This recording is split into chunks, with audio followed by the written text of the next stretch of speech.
കോഴിക്കോട് എലത്തൂരിൽ ഓടുന്ന ട്രെയിനിൽ പെട്രോൾ ഒഴിച്ച് തീ കൊളുത്തുകയും തുടർന്ന് 2 വയസ്സുള്ള കുഞ്ഞടക്കം വീണു മരിക്കുകയും ചെയ്ത സംഭവത്തിൽ അന്വേഷണ സംഘം യു.പിയിൽ.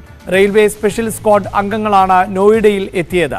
കണ്ണൂരിൽ എത്തുന്ന RPF IG TM ഈശ്വരറാവു തീയിട്ട ബോഗിയിലും എലത്തൂർ റെയിൽവേ സ്റ്റേഷനിലും പരിശോധന നടത്തും. ഇന്നലെ കണ്ടെടുത്ത മൊബൈൽ ഫോൺ കേന്ദ്രീകരിച്ച അന്വേഷണം ഊർജിതമാണ്. സംശയാസ്പദമായ സാഹചര്യത്തിൽ റെയിൽവേ സ്പെഷ്യൽ സ്ക്വാഡ് കസ്റ്റഡിയിലെടുത്തയാളെ വിശദമായി ചോദ്യം ചെയ്യുകയാണ്. വിനേഷ് കുമാറുണ്ട് വാർത്തയുടെ വിശദാംശങ്ങളുമായി. അതോടൊപ്പം തന്നെ അന്വേഷണ പുരോഗതി വിലയിരുത്താൻ ഉത്തരമേഖല IG സാന്നിധ്യത്തിൽ ഇന്ന് ഉന്നതതല യോഗം ചേരും. ആ വാർത്തയുടെ വിശദാംശങ്ങൾ അനുമോദ് നൽകുന്നുണ്ട്. അനുമോദ്, അതോടൊപ്പം വിനേഷ് കുമാർ എന്നിവരാണ് ചേരുന്നത്. വിനേഷ്, ഇപ്പോൾ അന്വേഷണം ഏത് നിലയിലാണ് പുരോഗമിക്കുന്നത്?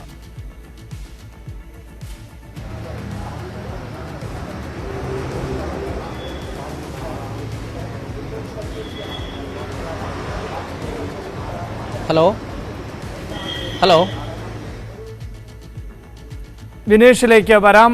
ഇതോടൊപ്പം തന്നെ അനുമോദും ചേരുന്നുണ്ട്. അനുമോദ്, RPF സംഘം ഉൾപ്പെടെ ഈ അന്വേഷണത്തിൽ സജീവമാണ്. പ്രത്യേകിച്ച് ഈ ആക്രമണം നടന്ന ബോഗി, ആ സ്ഥലം ഉൾപ്പെടെയുള്ളവയെല്ലാം തന്നെ പരിശോധിച്ചു വരികയാണ്. ഒപ്പം ഒരു സംഘം നോയിഡയിലേക്ക് അന്വേഷണവുമായി ബന്ധപ്പെട്ട് പുറപ്പെടുകയും ചെയ്തിട്ടുണ്ട്. എന്താണ് അത്തരം വിവരങ്ങൾ?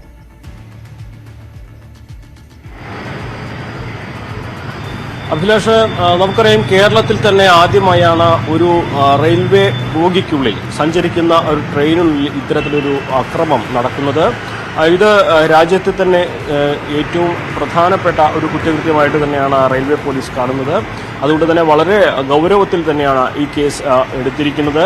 അതിൻ്റെ ഭാഗമായിട്ടുള്ള അന്വേഷണങ്ങളാണ് റെയിൽവേയുടെ ഭാഗത്തു നിന്നും പുരോഗമിക്കുന്നത്. റെയിൽവേ അന്വേഷണത്തിൻ്റെ ഭാഗമായാണ് IG ഈശ്വരറാവു കേരളത്തിൽ എത്തുന്നത്. അദ്ദേഹം ആദ്യം കണ്ണൂരിലാണ് എത്തുക. കണ്ണൂരിൽ കത്തിക്കപ്പെട്ട അല്ലെങ്കിൽ കൃത്യം നടന്ന ബോഗി അദ്ദേഹം പരിശോധിക്കും. അതിനുശേഷം എലത്തൂരിലേക്ക് വരും. എലത്തൂർ റെയിൽവേ സ്റ്റേഷനിൽ ഈ സംഭവം ഉണ്ടായ സ്ഥലത്തും അദ്ദേഹം പരിശോധന നടത്തും. അതിനുശേഷം കോഴിക്കോട് റെയിൽവേയുടെ ഉന്നത ഉദ്യോഗസ്ഥരുടെ യോഗവും അന്വേഷണ ഉദ്യോഗസ്ഥരുടെ യോഗവും ചേരുന്നുണ്ട്.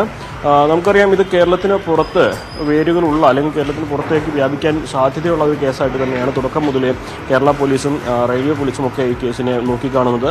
ഇപ്പോൾ കഴിഞ്ഞ ദിവസം പോലീസിൻ്റെ കസ്റ്റഡി അല്ലെങ്കിൽ അന്വേഷണ സംഘത്തിൻ്റെ കസ്റ്റഡിയിൽ ഉണ്ട് എന്ന് കരുതുന്ന ഒരാളുടെ അയാളുടെ സാമൂഹ്യ പശ്ചാത്തലം അത് പരിശോധിക്കുക എന്ന ഉദ്ദേശമാണ് റെയിൽവേ പോലീസിൻ്റെ ഭാഗത്തു നിന്നും ഉള്ളത്. അതിനുവേണ്ടിയാണ് 2 പേർ ഇപ്പോൾ UPയിലേക്ക് തിരിച്ചിട്ടുള്ളതെന്നാണ് നമുക്ക് അറിയാൻ സാധിക്കുന്നത്.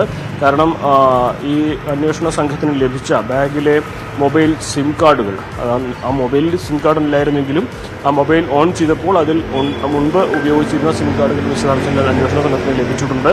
അത് കേന്ദ്രീകരിച്ചുള്ള ഒരു എൻക്വയറി അത് നോയിഡ UP മേഖലകൾ കേന്ദ്രീകരിച്ചാണുള്ളത്. ആ അന്വേഷണത്തിൻ്റെ ഭാഗമായിട്ട് കൂടിയാണ് ഇപ്പോൾ ഉത്തരേന്ത്യയിലേക്ക് ഈ RPFൻ്റെ അന്വേഷണം വ്യാപിപ്പിക്കുന്നത്.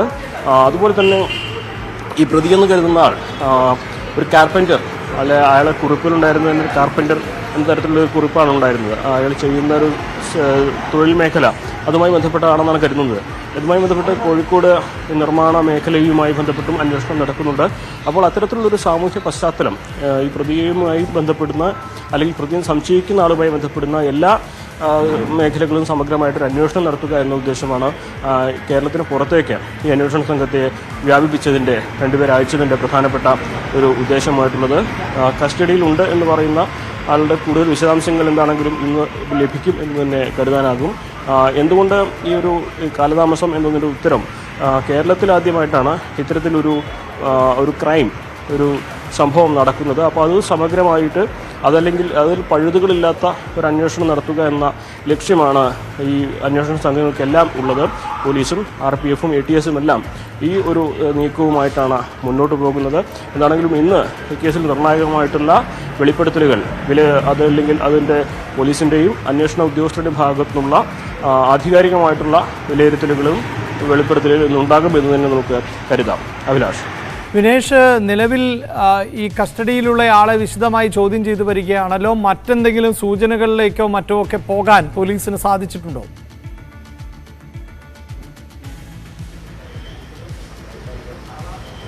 അഭിലാഷ് ഇപ്പോൾ കസ്റ്റഡിയിലുണ്ട് എന്ന് പറയുന്ന ആളെ ചോദ്യം ചെയ്യൽ തുടരുകയാണ് എന്നുള്ളതാണ് നമുക്ക് ലഭിക്കുന്ന ഏറ്റവും പുതിയ വിവരം. ഇങ്ങനെ നിരവധി ആളുകളുടെ മൊഴി രേഖപ്പെടുത്തുന്നത് അതിൻ്റെ ഒരു ഭാഗമായാണ് ചോദ്യം ചെയ്യുന്നത്. ഇയാളാണ് എന്ന് സ്ഥിരീകരിച്ചിട്ടില്ല എന്ന് തന്നെയാണ് പോലീസ് പറയുന്നത്. പക്ഷേ പോലീസ് ഔദ്യോഗികമായി ഇങ്ങനെ ഒരാൾ കസ്റ്റഡിയിലുള്ള കാര്യം വിശദീകരിക്കാൻ തയ്യാറാവുന്നില്ല. ഇന്നലെ ATS IG P വിജയനും ഇത് തന്നെയാണ് പറഞ്ഞത്. ഇന്നും മറ്റുള്ള പോലീസ് ഉദ്യോഗസ്ഥരും പറയുന്നത് ഇങ്ങനെ ഔദ്യോഗികമായി സ്ഥിരീകരിക്കാൻ തയ്യാറാവുന്നില്ല. പക്ഷേ ഇന്നലെ ഇതുമായി ബന്ധപ്പെട്ടുകൊണ്ട് കാലിൽ പൊള്ളലേറ്റ ഒരാളെ കണ്ണൂർ ജില്ലാ ആശുപത്രിയിൽ നിന്ന് കാണുകയും തുടർന്ന് ഇത് സംബന്ധിച്ചുള്ള രേഖാചിത്രം പുറത്തു വന്നപ്പോൾ അതിൽ സാമ്യമുള്ളതിനെ തുടർന്ന് കസ്റ്റഡിയിലെടുക്കുകയും ചെയ്തിട്ടുണ്ട് എന്നുള്ളത് തന്നെയാണ് വിവരം. ഇയാൾ ഇപ്പോഴും കസ്റ്റഡിയിൽ തന്നെയാണ് എന്നുള്ളതാണ് ഇപ്പോൾ നമുക്ക് ലഭിക്കുന്ന ഏറ്റവും പുതിയ വിവരം. അതാണ് ഈ DGP കഴിഞ്ഞ ദിവസം ഇന്നലെ കണ്ണൂരിലുണ്ടായിരുന്നു. DGP അതിനുശേഷം തിരുവനന്തപുരത്തേക്ക് മടങ്ങി. ഇന്നിപ്പോൾ അടിയന്തര യോഗം കോഴിക്കോട് ചേരുന്നുണ്ട്. ഞാനിപ്പോൾ നിൽക്കുന്ന പോലീസ് ക്ലബ്ബിലാണ്. പോലീസ് ക്ലബ്ബിൽ ഇപ്പോൾ ലോ ആൻഡ് ഓർഡർ DGP ആയ MR അജിത് കുമാർ എത്തിയിട്ടുണ്ട്. അല്പസമയത്തിനകം തന്നെ ഉത്തരമേഖല IG യുടെ ഓഫീസിൽ അടിയന്തര യോഗം ചേരും. ഉന്നത പോലീസ് ഉദ്യോഗസ്ഥരെല്ലാം തന്നെ ഈ യോഗത്തിൽ പങ്കെടുക്കും എന്നുള്ളതാണ് ഇപ്പോൾ നമുക്ക് ലഭിക്കുന്ന ഏറ്റവും പുതിയ വിവരം. ഇപ്പോൾ ഇവിടെയുള്ളത് അതായത് തീവ്രവാദ വിരുദ്ധ സേനാ തലവൻ P വിജയൻ ഉത്തരമേഖല IG യുടെ ഓഫീസിലെത്തും. ഒപ്പം തന്നെ intelligence ADGP TK Vinod Kumar ഉണ്ട്. അതുപോലെ തന്നെ ഉത്തരമേഖല IG നീരജ് ഗുപ്ത, മലപ്പുറം ഉണ്ടായ ട്രെയിൻ ആക്രമണവുമായി ബന്ധപ്പെട്ട അന്വേഷണം പല മേഖലകളായി തിരിഞ്ഞു തന്നെ പുരോഗമിച്ചുകൊണ്ടിരിക്കുകയാണ്. വാർത്തയുടെ വിശദാംശങ്ങളാണ് വിനീഷ് കുമാറും അതോടൊപ്പം തന്നെ അനുമോദും നൽകിയത്.